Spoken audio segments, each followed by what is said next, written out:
You read something. You understand it completely. You close the book, and within 24 hours, most of it is gone. It's not because you're bad at studying.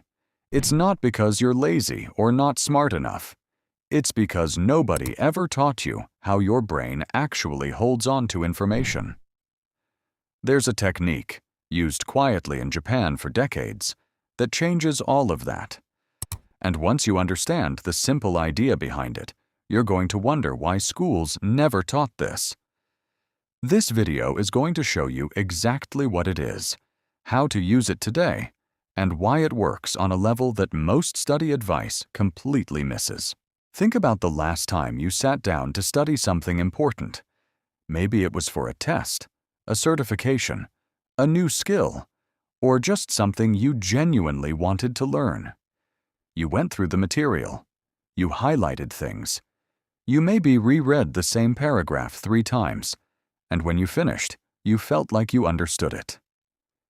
Then you woke up the next morning, and it was like you'd read a completely different book. The details had just dissolved. That feeling is incredibly frustrating, and a lot of people respond to it by assuming they just have a bad memory. They give up faster. They study less, because what's the point if nothing sticks anyway? But here's the thing. The problem isn't your memory. The problem is the method.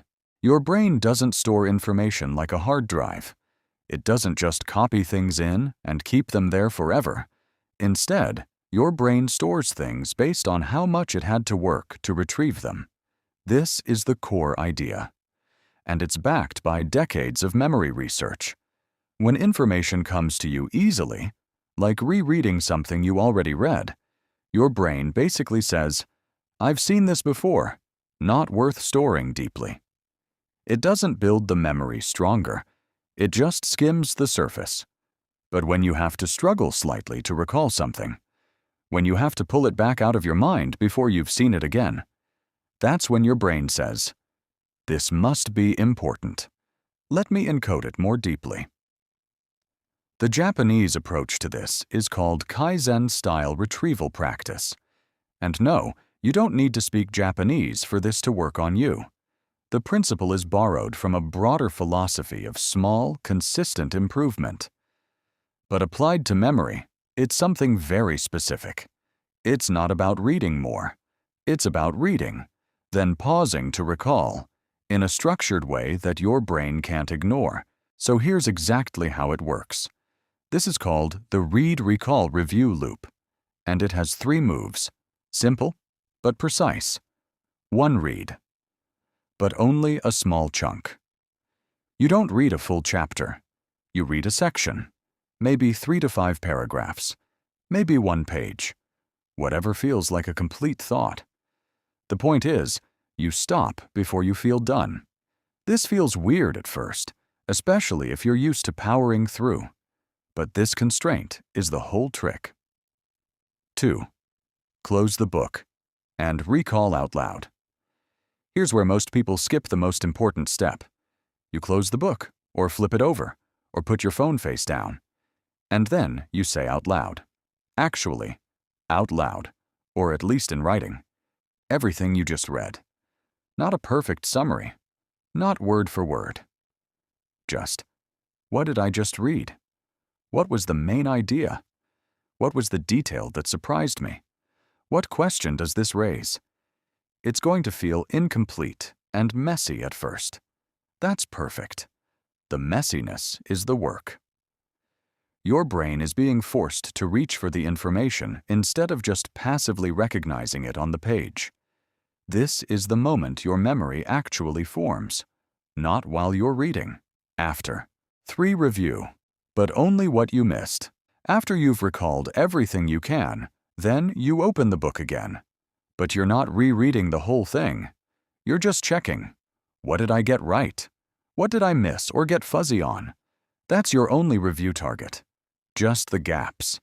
Just the parts your brain didn't hold on to the first time. Then you repeat the cycle with the next chunk. What makes this feel Japanese is the philosophy underneath it. In Japan, There's a deep cultural value around doing things with intention and precision, rather than just volume. It's not about studying for 6 hours. It's about every minute of study actually doing something to your brain. And that's what this loop does. Each cycle, read, recall, review, takes maybe 10 to 15 minutes. But that 15 minutes does more than an hour of passive rereading ever could. There's a term researchers use, the testing effect. And what it basically says is this: the act of retrieving information is more powerful for memory than the act of reading it in the first place. When you close the book and try to recall, you're not testing whether you learned it. You're doing the learning itself in that moment. Every time you pull something from memory, even imperfectly, you're strengthening the neural pathway for that piece of information. You're making it easier to retrieve next time, and easier again the time after that. Compare that to rereading. Rereading feels productive.